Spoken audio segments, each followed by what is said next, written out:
Hello, and thank you for joining us. I always feel like Julia Child when I say that. Oh, hello! Or Mrs. Doubtfire, I suppose, maybe. Oh, man, we're so excited, you guys. Like, we've actually been literally bouncing around. We're so excited for this episode. This is going to be really, really great. I, of course, am Carrie Ann. I wish I could tell you more about my week, but let's just say I had some of the most amazing interactions with some of the most incredible people this week. Even one really, very short surprise one, really late on Friday, which was very cool. So thank you. Thank you for everyone who likes to drink coffee out there. Let's just put it that way. Jared, how was your week? Pretty good. I've been doing all the prep for the eclipse, looking at the weather in Oregon. And you've been closing one eye, opening the other eye. Actually, a lot of people talk about that being a technique that you should do. No. But the one of the top people on eclipses, Fred Espenak, who actually works for NASA, he says not to do that because it ruins the contrast, and your brain basically is like, what? I can't choose which eye I want to be the dominant one. Interesting. So he just says to just don't do that. Don't wear an eye patch or anything. I mean, I don't feel like being a pirate in Oregon anyhow. Does Oregon have pirates? They do now. I guess they will in a little bit. So. That's really amazing. Other than that, though, good week? Mm-hmm. Yeah, Perfect. Super good week. Good. Mike, how's your week been? Oh, pretty good. It's not really fair that you're teasing us with stuff like that since you can't really tell us what you're talking about. But I've been working hard and doing some cool things, and we're going to have fun. There's lots of updates at the SmallSat conference over this past week, but we're only going to talk about a little bit of that. But anyway, it's been a good week. Good. Yeah, no, we have so much to cover. This particular episode, for some reason, just managed to come together, and it's almost like a fan favorite episode. It's like we're revisiting a lot of our favorite topics this week. First, I want to make sure we also say hi to Dutta. Hi, Boo. Hello. I cannot forget that. Mm-hmm. He's our producer of tomorrow and deserves all of that credit. All right. So, like I said, we're talking about some of our favorite things. We're talking about supermassive black holes. We're going to talk about commercial crew, new horizons, launching rockets from balloons, and of course, the upcoming eclipse. Jared's actually going to be conducting our interview today with NASA lead scientist of Eclipse 2017. This is going to be a very fun show. Yes. Welcome to Orbit 10.29. Good morning. How's everything up in the sky?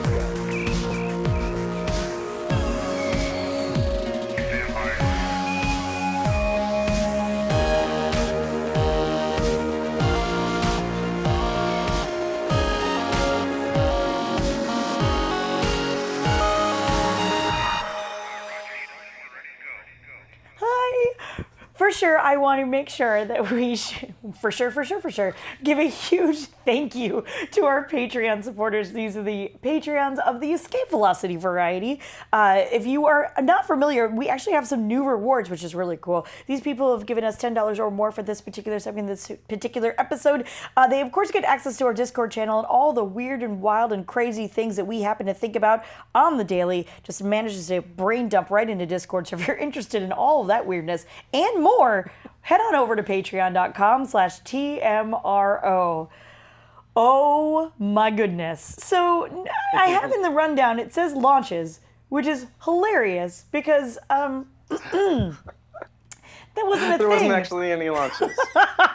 We almost had a launch though last night, almost around 3 a.m., but wasn't to be, I suppose. But we don't exactly know why that launch was scrubbed yet. And that was a Japanese launch that was supposed to happen. So as soon as we get some more updates and know when their next launch date for that's going to be, then great. But right now, I'm really looking forward to the launch coming up on Monday of the next version of the Falcon 9 rocket. So that's going to be really cool. But yeah, no launches this week, unfortunately. A little sad. I think I figured out a couple weeks ago, it was, out of the 27 episodes we'd had so far, only 5 of them did not have launches, which was really cool. Yeah. Sadly, this is another one, but that's okay. Come on, world. That ratio is pretty good, though. That's a pretty decent ratio. Not too bad. I'm not going to complain too much about that. All right, so Jared, in slightly happier news then. Yes, I want to talk about this. Yeah. I want to talk about this. You want to talk about everything. Because I wanted to talk about this last week, but there were so many amazing stories last week that I didn't really have a chance. That's been a problem in astronomy for a really long time now, is that we've got such good technology that tons of amazing things are happening all the time. in astronomy. It's ridiculous.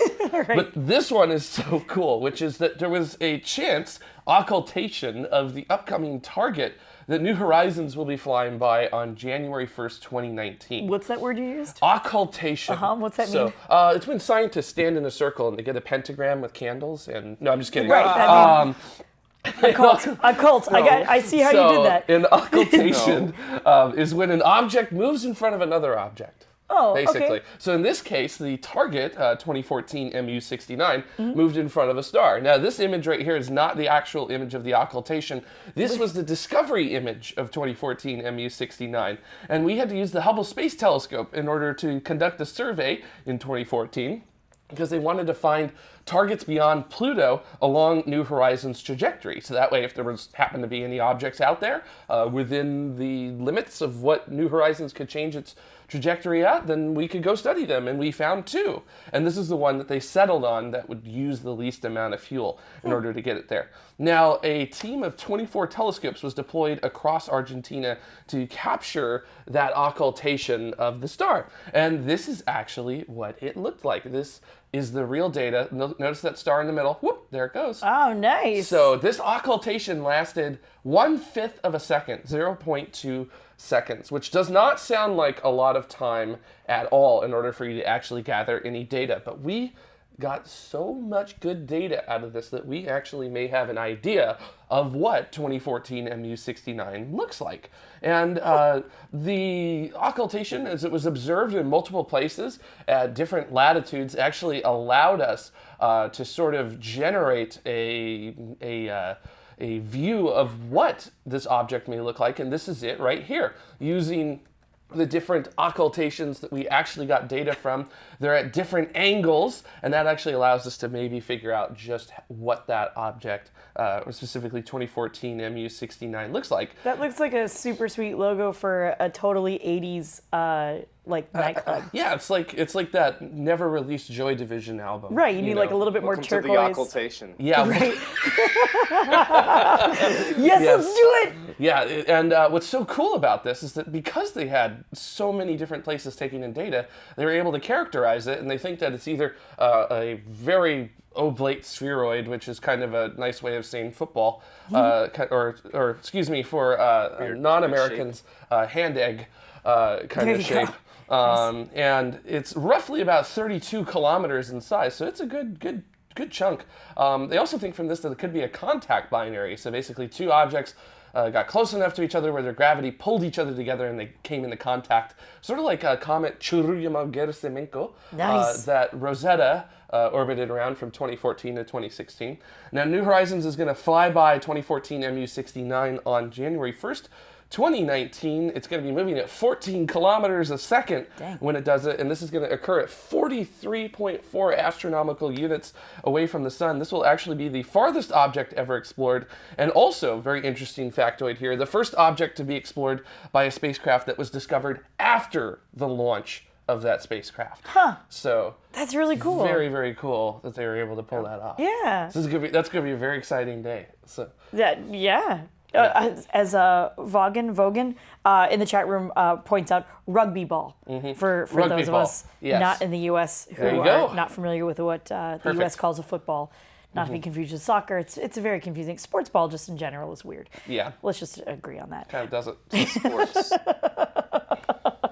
I'm not dissing sports. I just move the thing to the other thing does not capture my imagination. However, what does is humans in space. How do you like that segue, Yeah. Mike? That was very good. And speaking of very important days, we're pretty much less than a year away from the scheduled commercial crew flights from taking place, and I'm really excited about it. And something that's really cool is that the NASA Advisory Council has met again. They met back in March and reported on some of their findings, but the stuff that they've reported on now was over all of the programs that NASA has been undertaking, and I just wanted to talk about the commercial crew program updates. And they pretty much be able to give the updated schedule for what Boeing and SpaceX are going to be accomplishing over the coming months to reach their goals in about a year from now. So in February of next year, Boeing is going to be doing their pad abort test, which SpaceX has already completed, and SpaceX will be doing their Demo 1 flight, the uncrewed flight test of the Dragon 2 vehicle. And then in April, SpaceX is going to be conducting their in-flight abort test, and that's going to be on a Falcon 9 rocket. It's not going to be that 3-engine variant that they canceled, but the Dragon capsule that will be used for that in-flight abort test is going to be the same one they will use for the Demo 1, the uncrewed flight test. So I think that's pretty cool. And then moving on into June of next year, Boeing is going to be doing their first uncrewed flight test of the Starliner vehicle, and SpaceX is going to be doing their first crewed test flight of the Dragon 2 vehicle. And then by August, by this time next year, Boeing should also have completed their crewed flight test. So it's a very ambitious schedule, and NASA has given a couple more updates on what the two companies have been accomplishing over the past couple of months. So first off, just talking about some of SpaceX's accomplishments over the past couple of months, they've been doing a lot of meetings on figuring out how to do all the logistics and operations, as well as mitigating all of the safety risks for the operations and actually having crews on these vehicles. And there's a couple of last-minute changes and accommodations they're doing to the software and even the hardware to make sure they're meeting NASA's human safety requirements. They're also going to be doing a lot of upgrades to the Launch Complex 39A that are still ongoing. And the next piece of that, once Launch Complex 41, or rather Launch Complex 40 is back in operation again, they're going to be installing the crew access arm as well as the White Room to Launch Complex 39A. And they just removed some of the old gantry arms recently as well. NASA did. So the work is progressing pretty smoothly for that. But moving along to what Boeing has been up to. Oh, one other thing I did want to mention is they have to do a lot of upgrades as well to the Falcon 9 rocket. And the Falcon 9 that will be the human-rated version is going to be what they're kind of internally calling the Block 5 rocket. However, before they move on to the Block 5 rocket, they're going to have the Block 4 rocket, which is actually the one I was talking about, which is going to be hopefully launching on Monday with the CRS-12 mission, and that has some of the incremental upgrades, including increased engine thrust. So really looking forward to that. But moving on to what Boeing has been accomplishing and what they still have left to do, they, of course, have also been conducting a lot of the reviews and making changes to accommodate a lot of the safety concerns. They've had to do some additional testing to their heat shield material for both the bottom and forward heat shield that would be covering their docking port. And they've also been having to do more recovery operation tests as well, doing some testing on recovery at land, and they've completed most of the operations for recovery at sea. However, they've been doing a lot of different structural test article tests, and reportedly things have been going well for that. However, they have still yet to have a full structural test article of the crew module and the service module. The service module test article has been built and will soon be shipping to the White Sands testing facility to do a lot of the thruster testing and validation.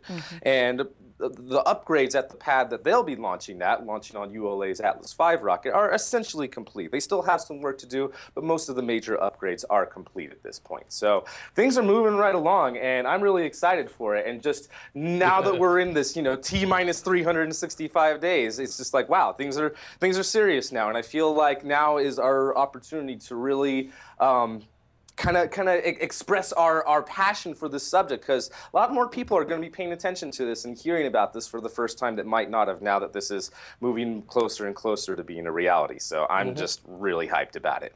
Yeah. Yeah, totally. I'm particularly excited because on STS-135, the last mission of the Space Shuttle program, they took an American flag up there and left it there, and basically the goal was capture the flag. Whichever commercial crew provider goes up there first gets the bragging rights to bring that flag back to the surface of the Earth. And I'm particularly excited to see who's going to win capture the International Space Station American flag. Interesting. That flag was actually flown on Columbia too. Yeah, STS is that said STS-1, right? The first flight of Columbia, or first space shuttle flight ever, too. So Nice. yeah. Well, if the current schedule holds, it looks like SpaceX is going to win that capture the flag race. So we'll see how things go. But yeah, it's getting close now. It's exciting. Oh my goodness. It's like the ultimate it's like when you geocache. have programs like this that have been in the works for like a decade, and it's Yeah. finally, about to really, really happen. It's just, it's exciting. It's about 6 months out. It's fine. So For reals. It's about a year out for reals. I love it. I love it. All right, Mr. Jared. Yes. You have more exciting news. And Yes. I mean, all of your news stories were just really fascinating. This one happens to be about dark matter. Yes, the favorite thing our commenters on YouTube love. So, It doesn't exist, though. but it does. Oh, okay. So you just can't see it. Invisible light or any electromagnetic wavelength. Oh my We'll get goodness. into that in just Please a enlighten me. Sure, I Thank will. you. I'll bring you out of the darkness on dark matter. Appreciate So this was a very far-reaching study that was just released a couple weeks ago, which scientists have actually created one of the most accurate maps of the distribution of dark matter throughout the universe. And it is known as the Dark Energy Survey, and it's being done at the Cerro Tololo Inter-American Observatory in Chile. And these measurements were basically taken to find the clumpiness of dark matter, or essentially how much dark matter is in this specific part of the universe. Gotcha. And that's, I guess, the Not science. whether or not it's smooth or clumpy. Yeah, and it was clumpy. Oh, okay. So it was a bit clumpy. Good to know. So this ground-based survey was actually on par with the resolution of the European Space Agency's Planck mission, which was a space telescope that had been launched about if I remember correctly, 7 years ago, and did a survey of the sky as well in microwave. And the dark energy camera is what was used by the survey, and it was one of the most powerful cameras ever used in astronomy. It gathered roughly 570 megapixels of data per image, which that's a lot. Now, this survey covers about 3% of the sky per year in great detail, and here's the data that came from them. And this initial release of data is about halfway through their goal of mapping 30% of the sky. So this is only 15% of the visible universe that we have. And like I said, they're about halfway through it. They've still got about another 5 years to go in this survey. But the overall takeaway that came from this in this study is that the observations of the universe agree with the models that we make of the universe. So that basically means that 26% of our universe is made of dark matter, 70% of our universe is made of dark energy, which we don't know what that is. We just know that it's what's causing the acceleration of the expansion of the universe. And then the other 4%, it's good old regular matter like what we're made out of here. So we are definitely quite the minority in the universe.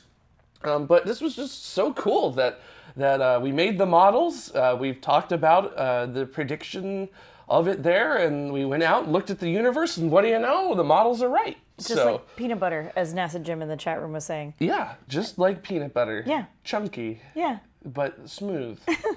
And all choosy moms choose dark matter, I guess. I suppose. Yes, can we have that on a t-shirt, please? Sure. There's lots of t-shirts being made this episode, so. Oh my goodness. Okay, so one more story because we are running a little bit long. But these other two, I don't know if we're going to move them to next week or what's going on, but they are still really good and we still want to talk about them. However, Mike, take us away. We're talking about rockets and balloons, and we're not talking about balloon castles, bouncy castles, right? Oh, Like we're talking about doggone it. Okay. I have totally lost Mike though, That's fine. which is We can- amazing. We can. Maybe he can just Sorry mime about out that. the There rest we of go. it. There we go. Perfect. Now the whole No worries. work hologram. So yeah, for a while now, I mean, the idea of launching rockets from balloons isn't exactly a new idea, but in the new space industry, there's only been one company that's seriously been pursuing it over the past couple of years and has had the money to pursue it, and that is Zero to Infinity. So go ahead and just go ahead and roll this video that I prepared, because the whole news here is that there's 2 more companies now that are pursuing the whole idea of launching rockets from balloons. And with Zero to Infinity, which what you're seeing on screen right now, their idea is a pretty cool and pretty unique concept of having this 3-stage rocket, but using these donut-shaped, essentially, fuel tanks for it. However, with their idea, their concept is called Blue Star. They really do have to have it almost puts constraints on the customer to design their satellite in such a specific way for that. And so these 2 new companies that are coming out are kind of using more traditional rockets to be slightly more flexible for the type of satellites that they want to deploy into space. And with this, the first new company that I wanted to talk about is a company out of Bristol in the United Kingdom, and they're called B2 Space, which I'm guessing stands for Balloon to Space. And with their idea, they want to have a 3-stage stage rocket as well, but again, in a more traditional sense. And they were hoping to deliver up to 150 kilograms into low Earth orbit. And you'll see what their concept is in just a moment here. And I kind of like how their concept is a little bit more familiar looking. It reminds me of the old European Diamant rocket, or Diamond rocket, which was one of the precursors leading up to the Ariane family of rockets. Even though it's super tiny, look at that scale. I was It's just gonna say, really, really tiny. When you even zoom in out their and see own- the truck, you Right. realize how small that is. Even in their own animation, they made their rocket look small. It was just kind of funny. Go on. Yeah. But anyway, I mean, I really like this idea, and the whole idea of wanting to launch from a balloon like this is a lot of the high altitude helium balloons can get somewhere up to about 40,000 feet. And so from there, you can launch and kind of avoid the thickest part of the atmosphere and be able to launch, small satellites or even large payloads in a much better trajectory. And you can launch them from wherever you want. As long as you can fill your helium balloon and launch that from somewhere, you can essentially have custom orbits wherever you want. You're not limited to just the type of orbits that your launch site can accommodate. So that's what I really like about it, is how you could do it from anywhere at any time. And another company that has started up, I mean, this company, B2 Space, has a really small team, and another company that has an even smaller team that's coming out of California is called Cloud9, and they're out of Hayward, California, and all they're looking to do is to have a small rocket that's capable of delivering just 22 kilograms to low Earth orbit, and that's wow. their rocket right there. That's an actual mock-up of it, and I mean, it's not very big. I mean, it's quite a bit bigger than a hobby rocket, but for the type of weight that they're wanting to do, B2 Space is wanting to have up to 150 kilograms, and this company, Cloud9, is wanting to have up to 22 kilograms. Or what they're projecting is more like 16 one-unit CubeSats. So kind of small, but I still like these ideas, and I do like that there's competition. And you were seeing more and more startups coming up, for having small satellite delivery services, and there might even be a bubble there, but I really like these ideas, and I'm hoping that at least I think out of these two, B2 Space is my favorite, and I hope that they gives this British company gives some competition to the Spanish company, Zero to Infinity, and we're able to see both things happen, or at least one happen really well. So Yeah, totally. That's cool. Oh my goodness, I love it. All right, so I'm getting word that we're going to try and do the last two news stories that we really do want to get to in After Dark. So if you're watching live, stay with us. We'll be able to get to that a little bit later on. And if you're not watching live, maybe think about doing that sometime and kind of, joining the rest of us here on what here in America is usually Saturday mornings. But right now we're going to take a quick break. And when we come back, Jared is going to have a great interview, you guys. This is going to be so much fun. And we're talking about the eclipse. So stay with us. We'll be right back. Look into her face, determination in her eyes. She won't give up or quit or fall for little fashion lies. Filled with awesome expectation, this girl's a fascination. And nothing in her way will keep her from her destination. Cause she's fire walking, she's fire walking. When it's hot, she keeps on moving. Through the heat, keeps on improving. Yeah, she's fire walking, she's fire walking to be free. Hello, and welcome back to Tomorrow. Now, before we get started with our interview, we would like to thank some of our Patreon patrons who have helped contribute to making this show happen. Of course, we first want to thank our Escape Velocity members. They give us $10 or more per episode of Tomorrow, and they get access to things like our Discord channel and all the other fun stuff that they get, especially some of the new rewards. And of course, how can we forget our Orbital patrons that we have here? They give us anywhere from $5 to $9.99 per episode. They get new rewards as well. Like they actually get to have show topic voting rights and other things like that. So if you would like to help crowdfund the shows of tomorrow, head on over to patreon.com/TMRO. Now, I'm very, very excited, being an astronomer myself, that we actually get to have an entire show segment dedicated to astronomy, because we often don't get to do this. We always want to talk about launch providers and these other new space companies, but now we're finally going to get into the bread and butter of the stuff that I do. And in order to do that, we have Dr. Lika Guha-Takorta here with us today, and we're glad to have you here on Tomorrow, Doctor. Oh, what a pleasure. And I was listening to your earlier, news report. I have never kind of been acquainted with this show, and I have to say it was a lot of fun.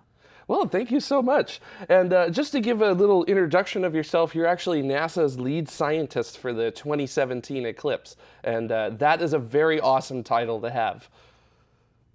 You are right, and I can only hold on to this title for another few days.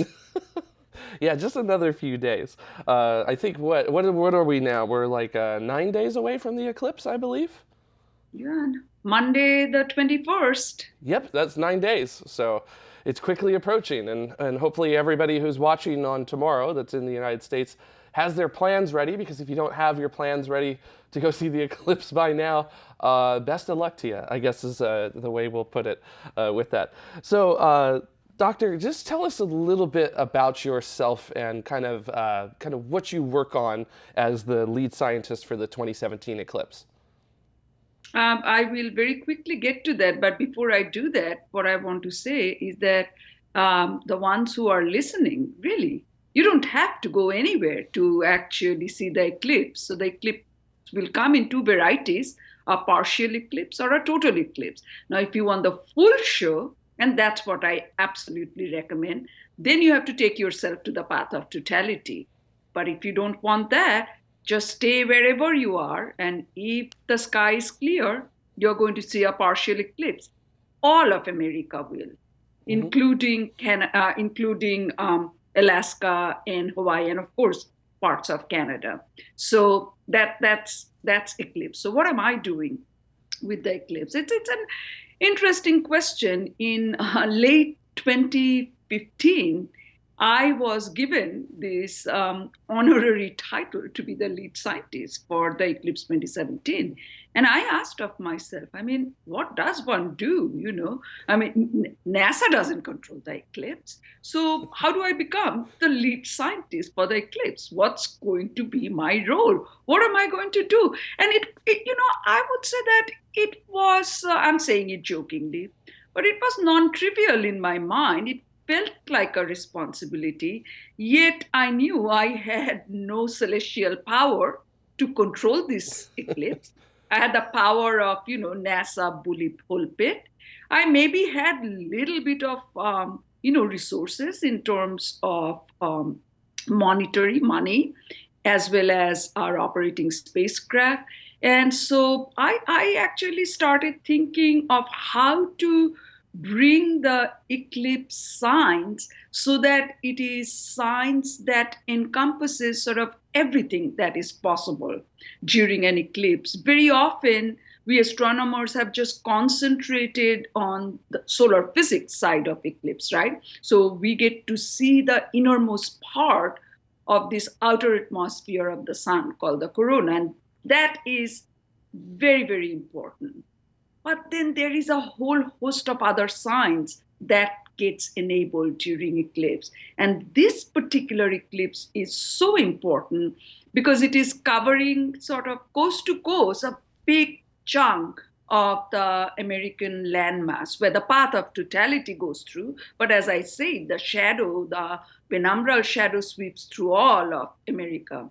And so it enables essentially doing other kinds of science in the shadow of the moon, science in the ionosphere that gets perturbed because you're cutting off solar insolation, earth science, because again, you're cutting off solar brightness. How would the land surface vegetation respond? What happens to the microclimate where you're experiencing totality, including animal behavior?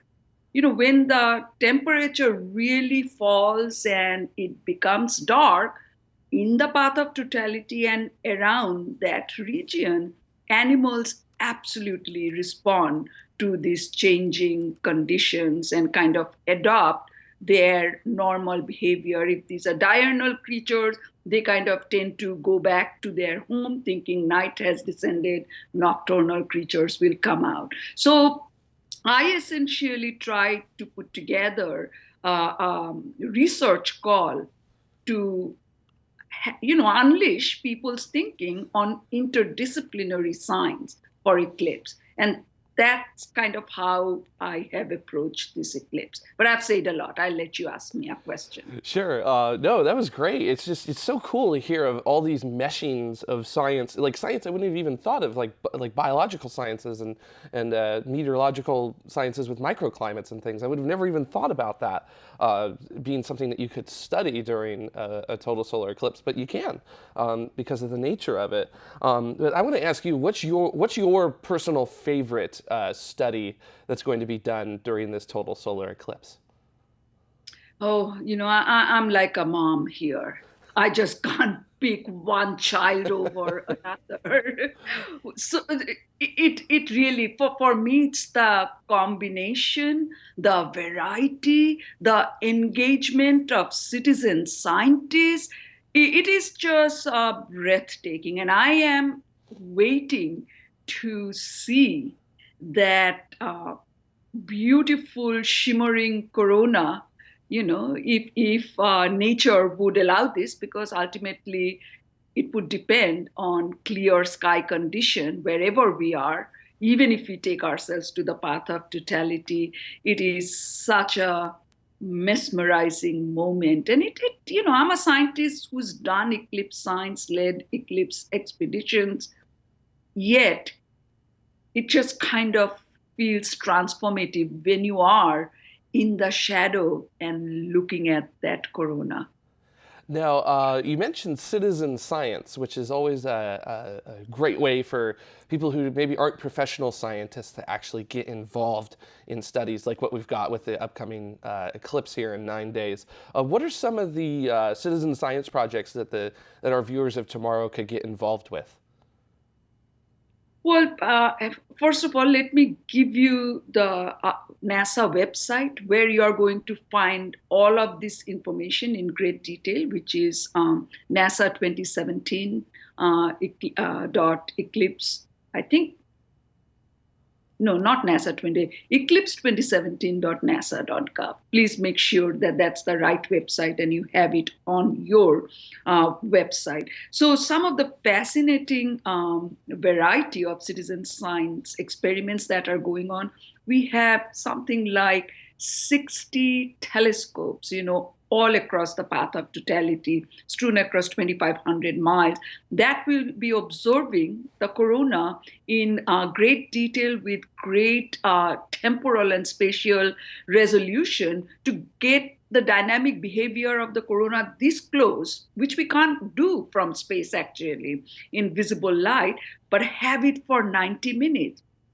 If you want to kind of do your own stuff, I would say there are couple of apps available. One is Globe, where you can do actually, you can add your own sensors to your either Android or iPhone device. You can measure temperature, cloud cover. You can record sounds of animals. There's another app from Cal Academy of Science that's actually trying to promote, detection of animal behavior. How do they change as the light actually gradually varies over a period of almost 4 hours, going from the very start of the beginning of the eclipse to the end of it. There's a lot of activities even now that you can actually participate in. Yeah, that's awesome. I definitely got to download some of those since I'm planning to be in the path of totality, hopefully with good weather, and good weather to everyone who's going to attempt to do that in the path of totality as well. So I just want to jump to our chat room real quick and take some questions from there. The first one I've got is from Neuropilot, who's asking if SOFIA will be flying. And for those of you who aren't familiar with SOFIA, that's the Stratospheric Observatory for Infrared Astronomy, basically a good-sized infrared space telescope, or it's not space telescope, but infrared telescope in the back of a 747. Is it going to be involved in any of the studies for the eclipse? And it's a very good question. I wish the answer was yes, but the answer is actually no. It's very difficult to retrofit SOFIA to look at the sun. Sun is one of those stars that astronomers really hate because they take away 12 hours of their observing time. And I mean, what is this creature? That's what we solar astronomers have to deal with. So SOFIA is too, it would be too much for Sophia to look at the sun. But in future, there's another eclipse coming up in America. We are so blessed in 2024, where we might actually think of doing some infrared astronomy. But let me tell you, as you were asking earlier, some of my favorite experiments, some of the new things we are doing with this eclipse is we will be flying actually both a visible and infrared camera on WB-57-2 NASA airplane, above 50,000 feet, actually observing the corona in infrared and visible. And then towards the very end of the eclipse, when we are done with observing the corona, and this is the only time when we can also see the planet Mercury, this infrared camera will actually be focused at Mercury to study Mercury's, surface temperature, etc. Pretty cool. Yeah, and I know working up at Griffith Observatory myself, Mercury is an unbelievably difficult target to see because it's either too close to the sun or it's so low on the horizon you have to look through a ton of atmosphere and it really distorts the view. So that should be pretty awesome. I know I've only seen Mercury twice in my 20 years of doing astronomy, so it's very, very difficult. You need a solar eclipse. Yeah, you do, and I think that's so cool that you brought that up about the fact that even with the technology that we have right now, so there's certain things that you study that is just not as good as doing it during an actual eclipse. I guess in some cases the moon is better itself than some of the systems that we have to try to block the light from the sun. Absolutely. Moon is a perfect occulter, being at the right distance, right, from us, which covers the entire visible disk of the sun. So one of the things we still can't do from space, NASA is flying so many I wouldn't say so many, some solar observatories, but we still can't observe the innermost part of the corona in visible light. And that is very critical information for scientists. And we can do this only during a total solar eclipse because, even when we put occulting disks in front of telescopes to block the visible disk of the sun, these are from spaceborne observatories like SOHO, SDO, Stereo. What happens is that there is enough scattering and noise that you cannot see very close to the edge of the photosphere. You can see it in soft X-ray, extreme ultraviolet, all those lines, but not in visible. And visible light is critical to getting a very pristine, clean measurement of the distribution of electrons in the corona. Mm-hmm. Now, our producer, Detta, actually has a question that I'm sure is on a lot of people's minds that are going to go see the eclipse, which is how long does the eclipse last? So if you're in that path of totality, how long is it going to completely cover the sun for? So the eclipse is going to, it's the path of totality is almost like a band that's maybe 70 miles wide. And at the center line, the eclipse duration is going to vary anywhere from 2 minutes to over the city where the eclipse will be the longest is Hopkinsville in Kentucky. It's 2 minutes and 40 seconds. That's the maximum duration anywhere of this eclipse. And as you move away from the center line, along the edges of the path of totality, it's going to, of course, reduce in the amount of time you will have. And back to our chat room, Anomaly also has a pretty good question that I'm sure a lot of our viewers would like answered, which is how often do eclipses like this occur? Well, the word like this is something I will clarify, but in general, total solar eclipse of the sun occurs about every 12 to 18 months. But often these will happen from very exotic location on our planet, far, far away, often over water body because most of our planet is water. So it's not very accessible to ordinary people. There are people like me who will traverse great length to go actually observe an eclipse because we want to take measurement. So, but eclipse of this nature, like cutting through, the phase of totality, going through 14 states in a populated, technologically developed country like America, happens very rarely. And the last time it happened was in 1918, 99 years ago. And I don't know when something like this will happen again. Not in 100 years, I can tell you, maybe in 1,000 years. I haven't looked it up. But we are lucky enough that we will have another eclipse, which will go through the eastern segment of USA in 2024, which will again be visible to be a large population. And you can always take yourself to that place. Yeah, and just to let our viewers know, that's on April 8th, 2024. So, and that one will go through Texas, into the Midwest, up to the eastern seaboard, kind of through that area right there. So not as a country crossing like our eclipse in 9 days is going to be, but still going to be particularly, it'll still be an amazing event to see. Yeah, it's not as sweeping, like Yes. this one. This is pretty amazing. And, I say that we are doing our test run for the eclipse of 2024. Everything we are doing. Yeah, I look forward to seeing any and all of the science that comes out of this one and the next one in 7 years as well. So I just want to ask real quick, just for our viewers, sort of for clarification for them, what are some of the safe ways that you can actually view an eclipse? Because there's been definitely a lot of unsafe practices I've seen being thrown around by people. So what are some of the safe ways that our viewers could actually view this eclipse? I will certainly talk about this because that is one of the very important areas within NASA in communicating the safety aspect of this eclipse.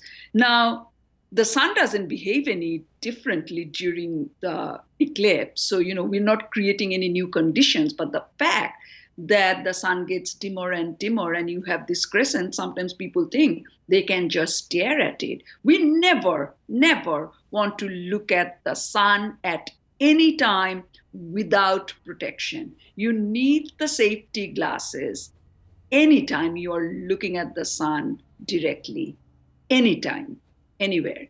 And I would say that please, again, go to the NASA website to get the recommendation of the appropriate safety glasses. Now, having said that, so if you are in the path of, not in the path of totality, you're observing the partial eclipse, and also in the path of totality, you're going to observe partial phases. Always wear your glasses to look at the sun if you're looking at the sun directly. The only time you can take your glasses off to look at the sun, and this would happen only in the path of totality, is when the visible disk of the sun is completely covered. It is all dark. There isn't even a ray of light coming up. And you have to take your glasses off at that time because otherwise you're not going to see the corona. The glasses will actually block the light that the corona emits. So you really need to take your glasses off to see the corona. Other ways of actually enjoying and observing the eclipse, if you don't want to look at the sun directly, is by projecting the eclipse. And you can create pinholes to project it on the surface, and you can see how the crescents are progressing. This is a summer afternoon. If you are outdoors under a tree with tree leaves, overlapping tree leaves will create little pinholes. And it is a fascinating sight. You'll see thousands of crescents, and if there's a gentle wind blowing, you'll see these shadows move. So there are lots of unique ways of creating, little experiments and projecting the sun to see how it's progressing, the eclipse. So to kind of move away from the eclipse a little bit and into your own scientific background and career, tell us a little bit about NASA's Living with a Star program, because that studies the Earth-Sun system, which is a very important field of study for us. Yeah, what a beautiful name for a program, Living with a Star. And even as we know that we live with the star, it's not often that we have connected the various aspects of what the sun does, how it varies, and its connection to our technologically dependent society. So this whole concept of sun-earth connection and the creation of a new discipline, I would say, called heliophysics, kind of got ushered by this program. And so, what Living with the Star does is it kind of tries to understand the sun as a star and its impact on life and society. The sun produces energetic particles, big blobs of mass comes out like storms called coronal mass ejections, high-speed solar wind. All of this creates a condition in space. This is above our troposphere. This is the magnetically connected part of the sun. And this environment, these conditions it creates is called space weather. And as we know, as societies are getting more technologically vested, space weather has become a very important phenomenon, very much like terrestrial weather. So anything that is electromagnetically driven can be affected by space weather, like your satellites can have single event upset if there is a solar storm, or if there are astronauts doing extravehicular activity could be exposed to solar radiation, or your GPS navigators or communication devices will be affected by the ionospheric disturbance which will be caused by solar storms. And in fact, this even affects our power grid. And that probably is one of the more sort of fearful side of what solar storms can do. So when solar wind particles blows and compresses the magnetosphere, it kind of generates, electric current, which can cause voltage fluctuation on transformers and sometimes can just fry transformer, and that leads to mass scale blackout power outages. And the issue with transformer is that if a transformer is blown out, it takes many months to years to produce one.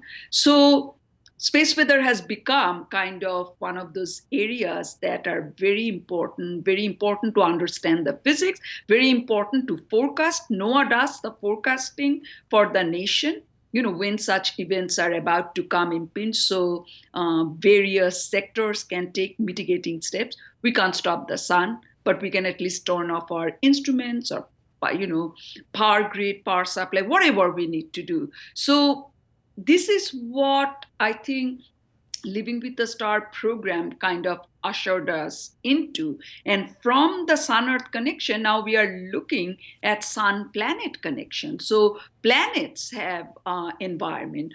How did Mars lose its atmosphere? Its interaction with solar winds. We are trying to, understand the complex physics, chemistry of all the planetary environment.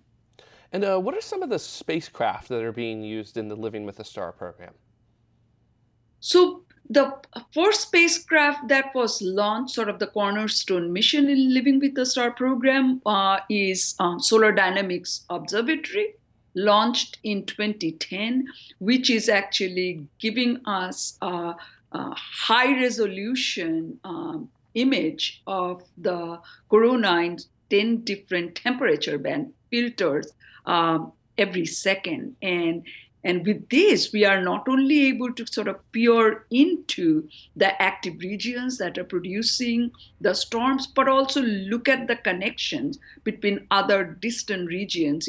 How is it shaping? How is the magnetic field emerging? How does it disrupt? And of course, SDO doesn't do any of this alone. We have many other supporting observatories that are also providing valuable resources which are used for modeling. And what are some of the interesting things that we've learned from the Living with the Star program. Have there been any sort of surprises that our sun has thrown at us? The sun is throwing surprises at us, I think, every moment. Can we catch it is the question. And that's what, scientists and our observational technique are not as fast-paced as what sun throws at us.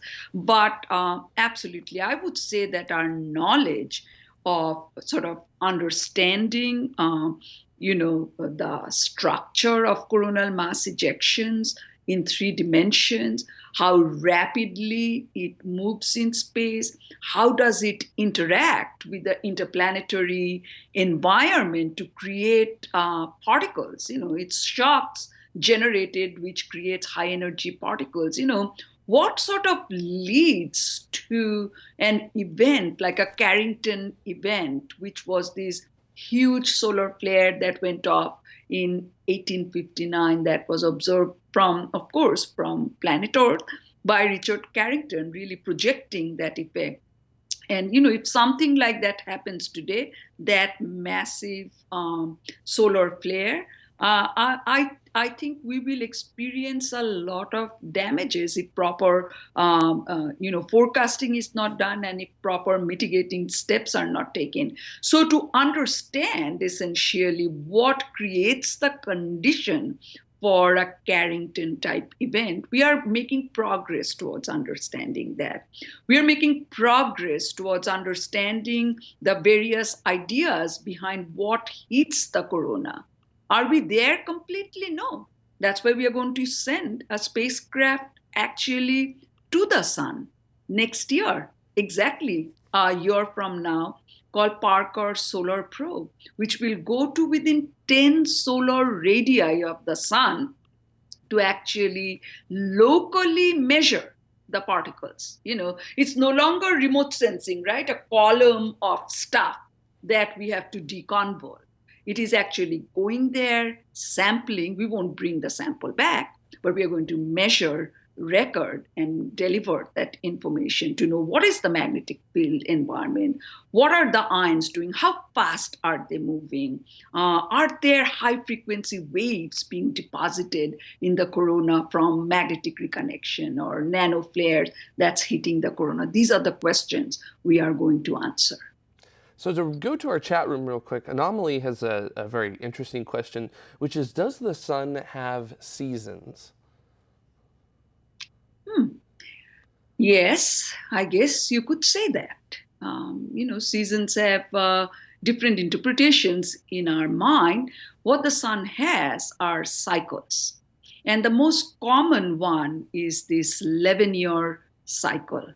And so every 11 years, the solar magnetic field sort of waxes and wanes. And we are now in the descending phase of the solar cycle.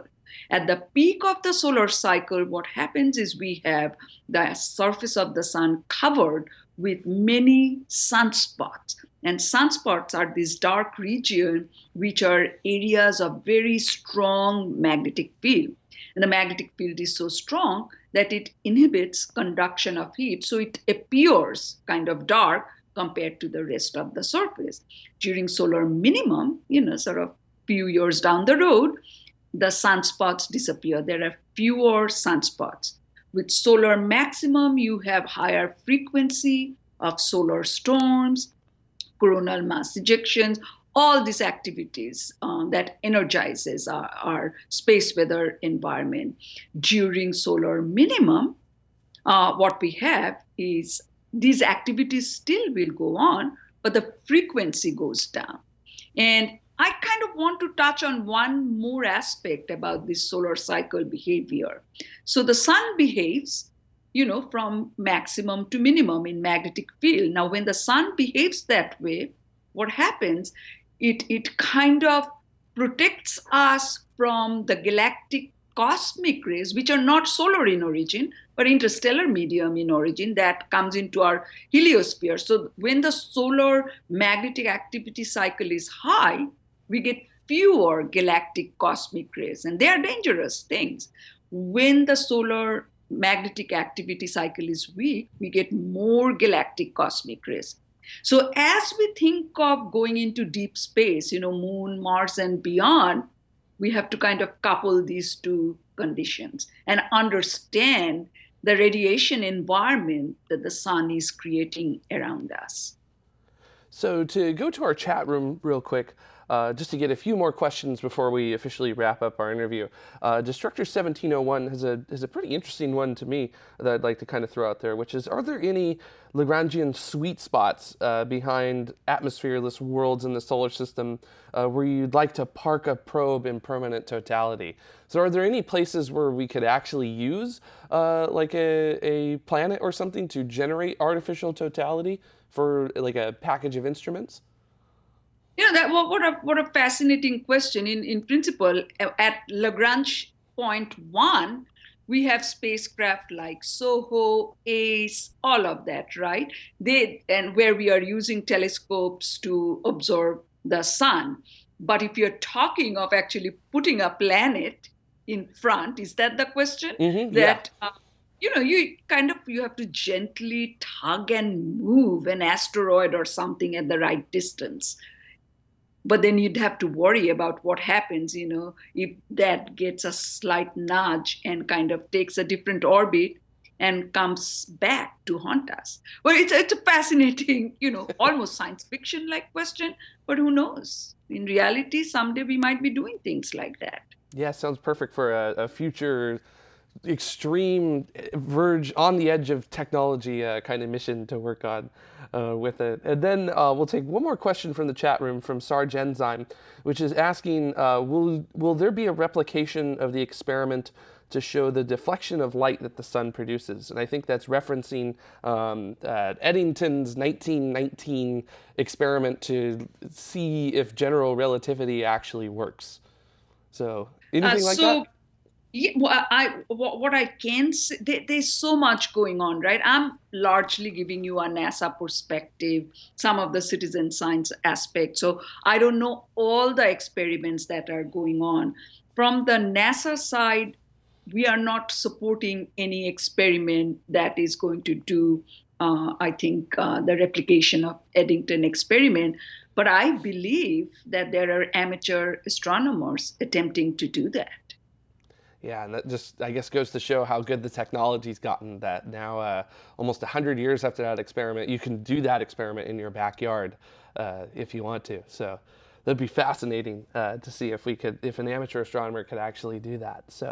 So for our final set of questions, we have a general set of questions that we ask all of our guests. There is no right or wrong answer. Take as long to think about it as you need to, as long as you like to articulate it for. We just ask these, and if you got an answer, excellent. So we'll go ahead and get started with our first general question, which is Moon or Mars first? Why not sort of have a parallel path? Why either or?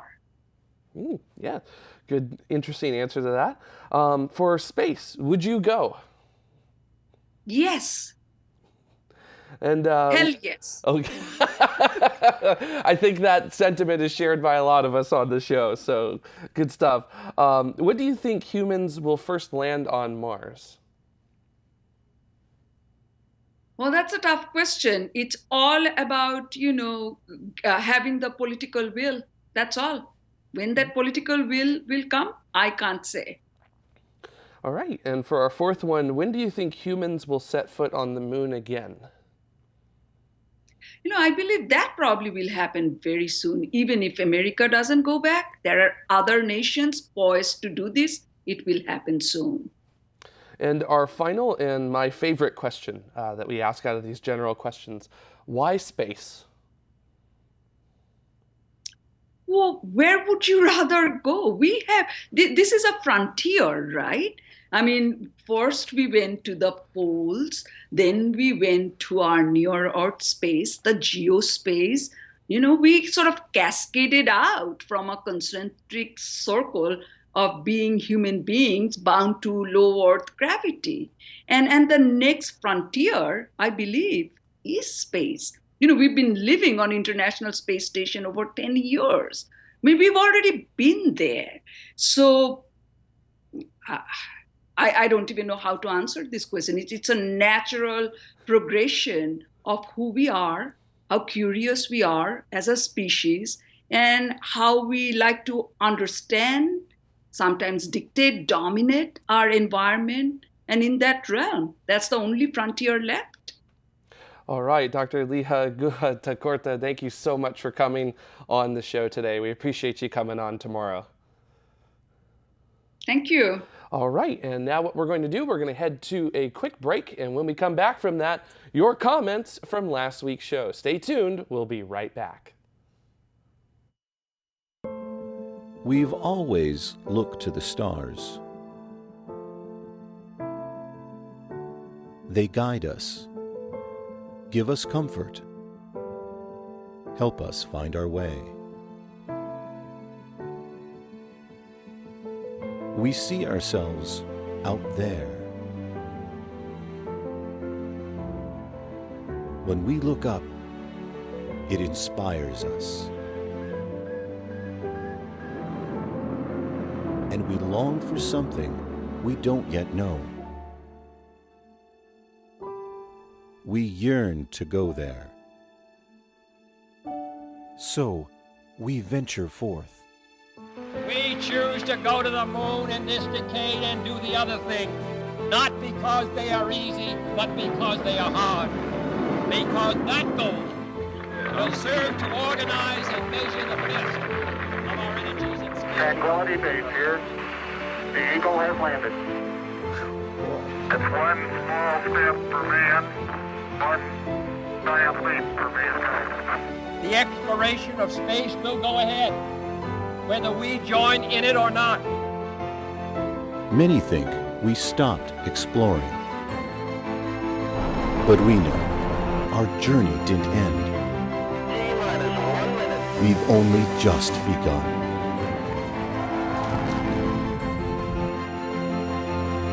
Orion is functioning perfectly at this point.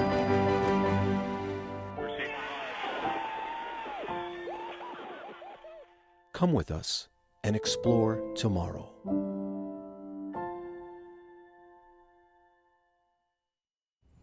Who knew the sun could be that interesting? And we just scratched the surface. We didn't even get into like space weather or like, I mean, there's so much with the sun that's absolutely incredible. Yeah. We're going to absolutely have to have her back on in the future. She was incredible. That was a great interview, Jared. Thank you. Absolutely Yeah, fantastic. She was so much fun to interview too. Yeah, so, absolutely. Yeah. All right, I'm Benjamin Higginbotham.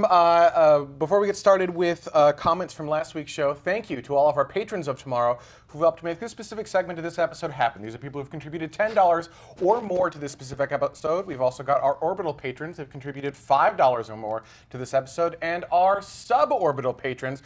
They've contributed $2.50 or more to this specific episode. To find out how you can help crowdfund the shows of tomorrow, head on over to patreon.com/TMRO. We are a crowdfunded show. Every single penny helps. So thank you, seriously, thank you to all the patrons for helping to make this show go week after week. Hopefully you're enjoying your new rewards as well.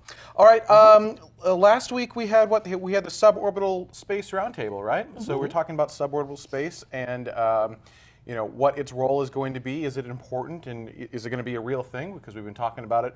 It's been 6 months away for like 12 years now. Yeah. Right?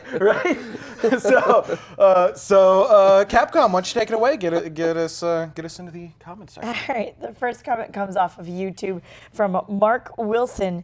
Says, thank you for doing a show devoted to suborbital. It doesn't get mentioned at all in the media. I do, however, think that it will be a much bigger thing than you guys realize. I foresee lots of regular people getting their 15 minutes of fame in places all around the world after going to space. Once you have the world's attention, then money and interest will pour in for all other space-related ventures. Space Mike, what do you think? I mean, I certainly hope so, but someone has to do it. Once someone does it, then, you know, the regular mainstream media is going to talk about it, and it's going to get a bunch of attention. And I liked kind of the thing that we edited out, you know, can you imagine the welcome home parade for the first, you know, person from Zimbabwe to go on a suborbital flight? You know, they're technically the first astronaut or something like that. So it could be a very big deal, but someone has to do it first. As soon as someone has the vehicle that's safe enough and reliable enough to actually do it, then sure, this will happen. And I certainly hope that is our happen. This is our future, but it has to happen first. It feels like we're just on the cusp of that, though. But it feels we've been on that cusp for like 10 years. So, you, Jared? Yeah, I feel like the first GoPro commercial shot inside of a suborbital spacecraft is going to be an absolutely amazing thing to see, because that's going to happen. Sure. And it's not like throwing that out there. It's not necessarily going to be private citizens that are going to want to do suborbital space flights. It's also private companies that are going to want to do it, corporations, and like I talked about very strongly during the roundtable, universities and things too. That's really where it's going to take off and really get a lot of its attention and a lot of the money and flights being thrown at it. I feel like are going to come from that, and I feel like a lot of people sort of cast that asunder and don't really acknowledge the fact that that's going to become a huge driver behind it, and I feel like that's really going to sustain it for a lot longer than many people are expecting it to. How about you, Carrie Ann? I think it's not going to last really long. I really don't, other than possibly a business case. But I mean, we talked about that all last week, right? So, sure. I'm excited for it. I'm excited for it to be at a price point that I can afford. Like, I think that's interesting. But I don't see it being replacing airplanes or other than, again, like for a business case kind of situation. But all right, next up. Next one comes off of Twitter from Green Jim, who happens to be in our chat room right now, actually. Hi, Green Jim. So it says, suborbital point-to-point might be more popular with business folk if it doesn't do microgravity. They may not want that experience. That might be the case. I think the idea is space sickness, right? You're worried about. Sure. But as I understand space sickness, that's not something where you just like go to microgravity and get sick. Well, not just space sickness, but I mean, I think even the concept of like, all right, it's only a 2-hour flight to get between, pick two places on the point of the Earth that are really far away from each other. But I don't want to be able to have my peanuts that I can't have on the plane anymore and my vodka tonic and then have that floating all over the place. I guess. I don't want that. Yeah. I just want to get to where I'm going faster than I normally can. I feel like a bunch of safety harnesses the whole time. And right, stuff like right. Like if it's a business case, if it's like a business person as opposed to like FedEx of space, I guess. Being dressed nicely, presumably, and like I said, and drinking my vodka tonic. I don't want that splashing all over the place. I don't want to have to be put into a special suit just because I'm going into microgravity. I don't want any of those things. I just want to get to where I'm going, where I need to be, faster than any other way. I feel like the people who are going to go on these types of point-to-point suborbital flights are the kind of people who will understand that they may not necessarily be allowed to remove themselves from the 7-point harness throughout the flight. I think they understand there's going to be a level of definitive uncomfortableness I mean, you're literally strapping yourself to a rocket. I mean, I would hope that you understand what you're getting yourself into in the case of something like that. I mean, at first, but it doesn't have to consistently be that way. I mean, you look at look at Skylon, which is a ways out. Given it's a ways out, but it's going to launch and land like an airplane. I don't know what the G-forces on that are going to be when it converts, but it doesn't seem like. Again, I don't have enough information on the Sabre engine to know. You go ahead. And even Skylon, they have a different version other than the Skylon space plane that would be a very high altitude but much more gentler ride than what the Skylon would be. I forget what they're calling it, but they have a different designation for that. And it would have 4 engines, 2 on each of their kind of smaller but larger wings than the Skylon. I'm sorry, I've forgotten what the name of that is, but they are working on that type of concept of having a gentler ride, of having that type of point-to-point transport. Is it still like a Mach 10 vehicle kind of thing? Oh yeah. It would still be like Australia to New York within 2 hours or something like that, or less. But yeah, still the type of thing that we're talking about. I mean, to this comment, I could see that actually, as I said, possibly being more desirable for the business traveler. Right. Well, first of all, Dutta in the chat room says put it in a bag. I'm not sipping a gin and tonic out of a bag or a vodka tonic out of a bag. That's just ridiculous. That's not going to be a thing. But then Jim 2 in the chat room then then says, if it's going to be uncomfortable, then many business folk might opt for slower and more comfy. Yeah, absolutely. Absolutely. There's only so many times that eating M&Ms floating around in the air is actually going to be fun. If you're trying to get to a particular place, you don't, that's just not the experience that you want in general. So I totally understand that. There was something else. Neuropilot says 3 to 5 Gs. Okay, I mean, that's still a a lot. chunk. That's a good chunk. That's significant. Yep. That'll make it a little hard to breathe if you're not well trained for G's like that. So. Yeah. Yep, that's more than I thought it was going to be. All right, next up. But I mean, how much is your average roller coaster, though? I mean, most people have probably experienced that. Yeah, but 3 to 5 Gs for how long? Sustained. All right, I mean, your average roller coaster is, however many Gs you only experienced, for a couple of seconds. Yeah, right. Yeah. I mean, if you're going to 30 do seconds max. Right, like my 5-pound cat 30 takes a nap seconds. on my chest. Shuttle with 3G throttle for 120 seconds. I don't think a bit. roller coaster is 3 Gs for 30 seconds. I think it's 3 Gs for like a second or two. Yeah. Right? I mean, it's only during those like huge crest down. You're not going to have like the sustained 3 Gs of force. And even then, does a roller coaster go to 3 Gs? That's a lot. Yeah, 3 Gs is definitely enough to get your attention. Yeah, for sure. To be fair, some roller coasters get your attention. That is true. All right, next up. Next one comes off of Reddit from this particular chat. I can't pronounce it, so I apologize. Sure, we're just going to go with that. I don't really know. I think suborbital tourism is important for increasing awareness. I think suborbital tourism is important for increasing awareness and generating hype, even if it isn't around for so long. Yeah. As long as something bad doesn't happen. Yes. Right? Because that could be positive or negative publicity. And all methods of transportation, including walking, have deaths. But for whatever reason, airplanes, which are some of the most safest methods of transportation, and anything like this, they're going to get so much press, so much more press when something goes wrong there than what is it, like 40,000 people dying in car accidents in the U.S. every year, something like that. It's something like that, and maybe that's the worldwide number, but it's somewhere. Like, so many more people die in cars, but we're so used to it that it's just not news. Right? When is the last time you heard, you don't hear it. Yeah. So, there is a level of complacency in the media when things are steady as she goes. Well, I mean, it's not just the media, right? It's because it's what people are willing to consume. Yeah. So, generating hype, but what kind of hype? Hopefully the good kind. I'm hopeful for the good kind, but something's going to go wrong. And I don't mean to be Debbie Downer here, but I mean, this is hard stuff. Even if it's not the flight, even if someone has a medical condition they didn't know about and gets onto a rocket that then goes 3G and does something bad to their body and they can't make it off, that sucks. I hope that never happens, but it could.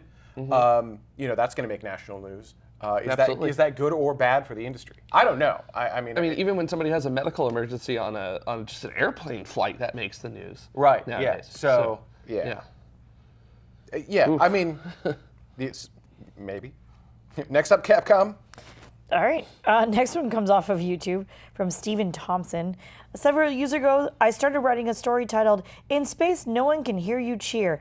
It dealt with a Copenhagen suborbital-style solo launcher that operated like an amusement park ride. The point of the story was that the woman flying would be the first deaf person in space.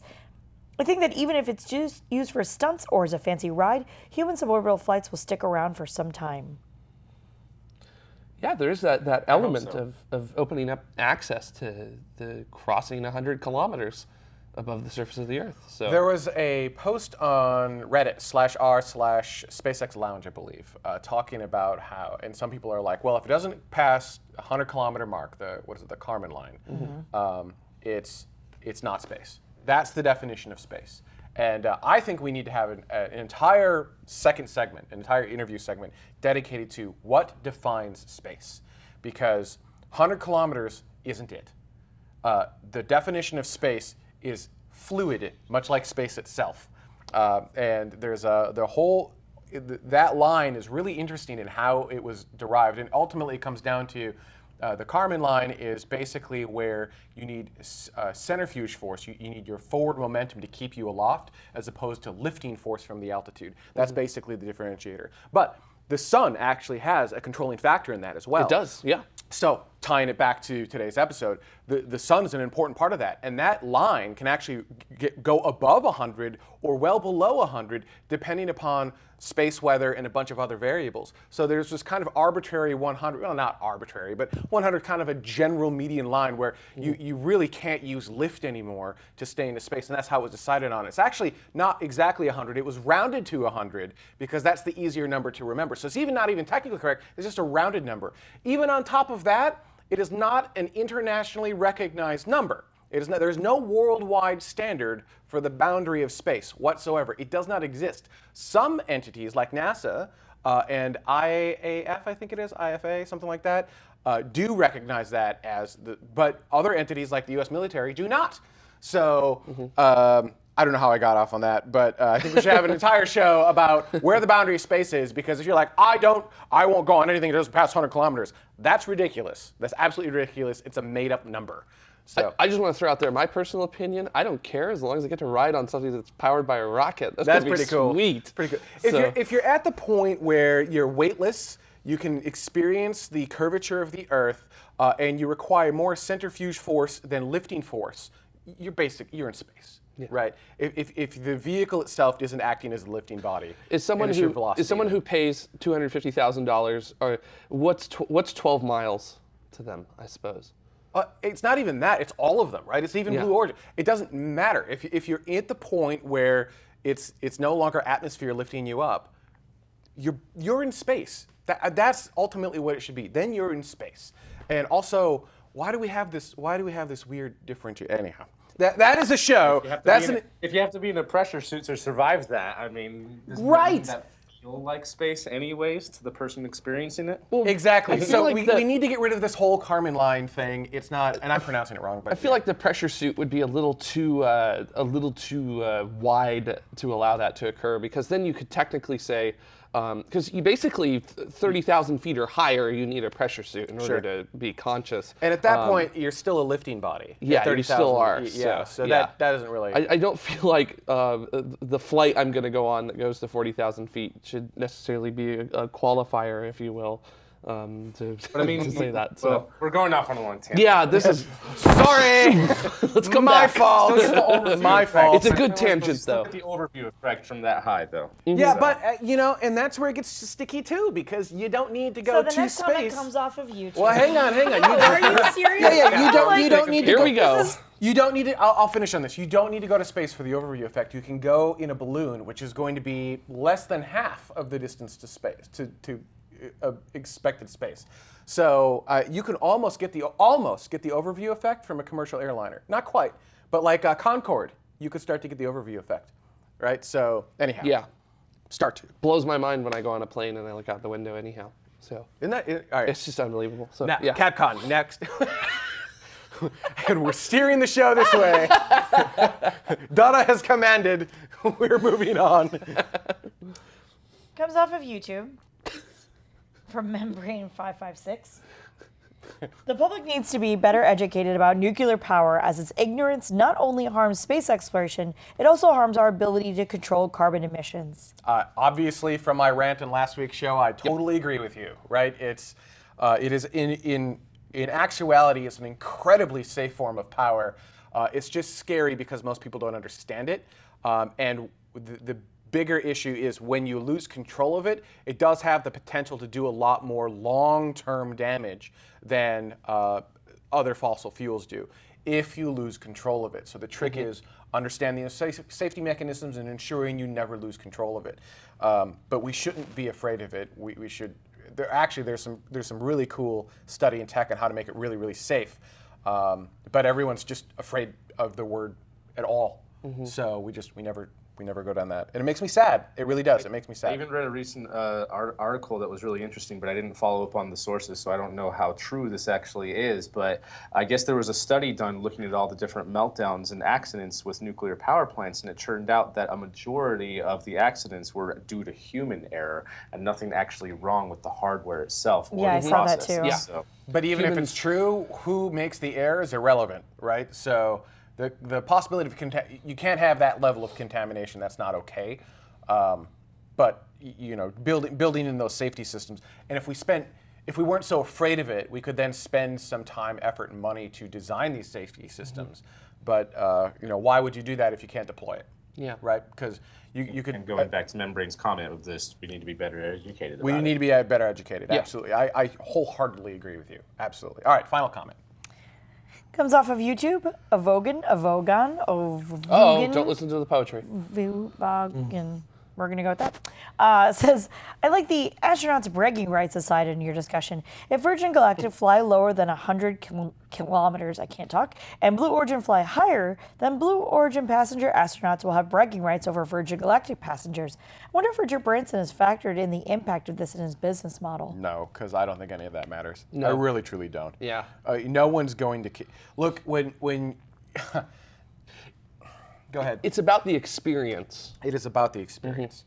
That's a very big. When people fly first class, there is sort of an overall level of comfort that comes with that in the decision making for that. Sure. But a lot of that also comes from the experience. Absolutely. So- It's almost all the experience, right? Yeah. I mean, you are on another level compared to the cattle class sitting behind you. I mean, even going to the airport. the walk of shame as you're drinking your drink, and they all have to walk past you. You are given an experience from the moment you arrive at the airport with most airlines. You go to your own private lounge. You board the aircraft at your own private time. You are given a certain amount of leeway on the aircraft as well, as opposed to somebody sitting in coach. So it's that experience that really does it for people. That feeling of heightened sense. Yeah, with we absolutely need to have a show on the 100-kilometer line and why it absolutely does not matter, and we need to stop focusing on that. Yeah. Yeah, go ahead. I still think A. Vogon is somewhat right, though. I think those people that will have gone through and had this experience will have kind of a friendly rivalry, just like a lot of the NASA astronauts do. Oh, you've been to the International Space Station? Well, I've been to Hubble, They're not actually being, real enemies, but it's just a friendly rivalry. So I think those people, those passengers who have done this experience, I could see that at a party, them like, oh, that's cool. So what'd you get up to? 68 kilometers in Spaceship Two. That's great. That's great. I got to 110 in New Shepard. How about that? Yeah, I agree with you only because that is something I would do to someone. I would do it too, except I'd be doing it for speed. Oh, you hit Mach 3.2? Yeah, I went that's cute. 5.4 over here.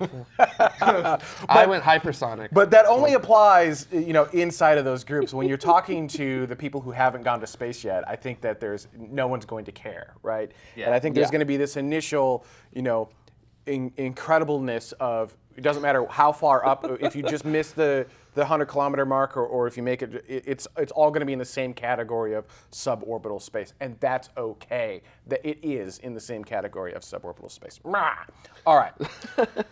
That is our show. Next week, one of my favorite topics, Skylab, actually. We're going to be talking about, there's a documentary coming up by Dwight Stephen Boninsky. Boniecki, thank you.